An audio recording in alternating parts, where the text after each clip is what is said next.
Guys, আজকে বেলপুরি খাইতে গিয়ে আমার সাথে এমনটা হবে আমি ভাবতেও পারিনি। তো সম্পূর্ণ ভিডিওটা দেখতে থাকো, বুঝতে পারবা। তো এর আগের ব্লগটাতে বলেছিলাম যে ফুটবলের ব্লগটা এর পরের ভিডিওতে আসতেছে। তো এখানে আসার পর সবাই জার্সি পরতেছিল, তো জার্সি পরার পর আমার ফাইনাল লুক এইটা।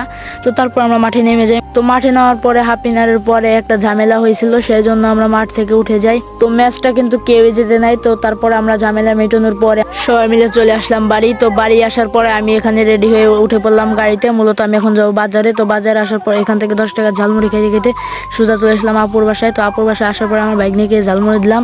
তো ঝালমুড়ি খাইতেছিল আর বেঁচেছিল। তো তারপর আমি বেরিয়ে পড়লাম হালিম খাওয়ার জন্য। তো হালিমের দোকানে আসার পরে আমি একটা হালিম অর্ডার করে দিলাম, তারপরে পুরি অর্ডার করে দিলাম। তো খাওয়া দাওয়া শেষ করে আমি বেরিয়ে পড়লাম ডিম কেনার জন্য। তো এখানে আসার পরে 3টা ডিম নিলাম আর একটা কফি নিলাম। তো এগুলো বাসায় দিয়ে আমি এখন যাব মূলত বেলপুরির দোকানে। তো আমি ওইখান থেকে 10টা বেলপুরি নিয়ে আসলাম। বেলপুরি নিয়ে সোজা চলে আসলাম বাড়ি। তো বাড়ি আসার পর আমি এখন বেলপুরি খাই। আর তোমরা আমার নতুন নতুন মিল ব্লগ পেতে চ্যানেলটি